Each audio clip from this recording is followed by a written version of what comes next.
The two guys in third and fourth, quicker in the second sector than the two leaders, 28.1, 28.3, 27.7 and 27.5 for Vlaanderen and Watson.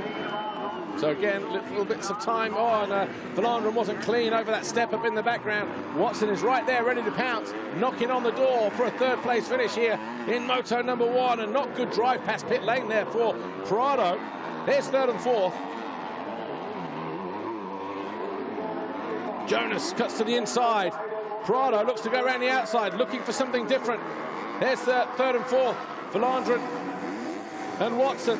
And that was a great move around the outside for Prado. He's doing exactly what we thought he might do earlier on in the race. Try and steal the opportunity in the closing stages of this moto. That'll be cruel, cruel luck and for Paul Jonass, but that's how it happens sometimes. So he is timing a run to perfection here. Is he going to run out of time? The number 61 of Prado decides to go single, looks to go the inside, tries to flash a wheel to his teammate. He'll go high and wide around here. Smoother entry into the turn. It's a longer way round, though. But he can cut back and open up the options all through this next section. Jonass making him go the long way round, but it might just pay off for him. Runs out of room at the bottom of the hill, though. Jonass has to get out of the seat there to avoid some of those little choppy braking bumps on the exit of that turn. He knows his teammate is there now. Is this a two-horse race? Are we going to see it battle for the lead change on the final lap? Are we going to see third place change on the final lap? Too much hang time there for Prado. He knows it as well. There's Vlaanderen in third position. He's still not out of this one yet either. And I tell you what, if these two end up in a heat like Thomas Kjær-Olsen and Jed Beaton did at the start of the race, then these two behind them could be sitting pretty on 25 and 22 points for first and second, respectively.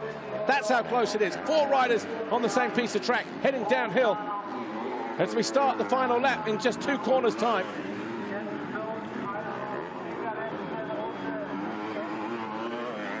Vlaanderen getting closer. There's Watson in the background. I think he may have just left it too late. Jonass enters the final lap. He goes wide, so too does Prado this time. That's how cute Jonass is. He would have heard Prado go around the outside a lap ago and thought, you know what?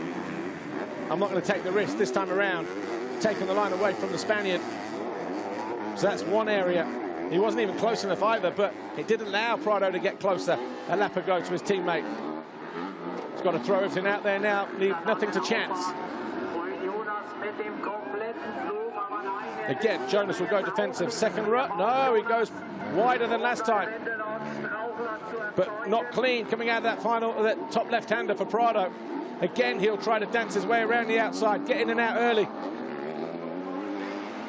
He's getting closer. It is not done yet. Jonass knows that as well. He's rehearsed 1 or 2 lines as Prado.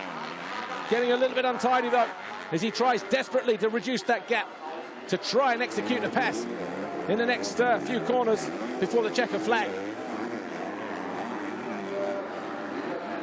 We are now 5 corners from home.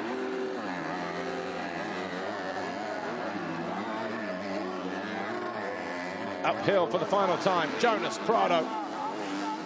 Prado still hasn't given up the fight. Again, he goes to the inside. Jonass up on the pegs all the way around. Give and take in that particular corner. Both riders having a gain and a bit of a loss. Oh, Jonass having to duck his head behind the 426 of Conrad Muse, who was about to get lapped here.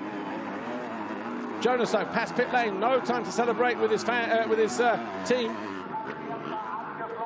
But on the run up towards the finish line, it is going to be Paul Jonass who hangs on, takes the 25 points. Prado second, Vlaanderen third, Watson fourth. The top 4 guys separated by just over 4 seconds in the end. Fantastic MX2 race 1.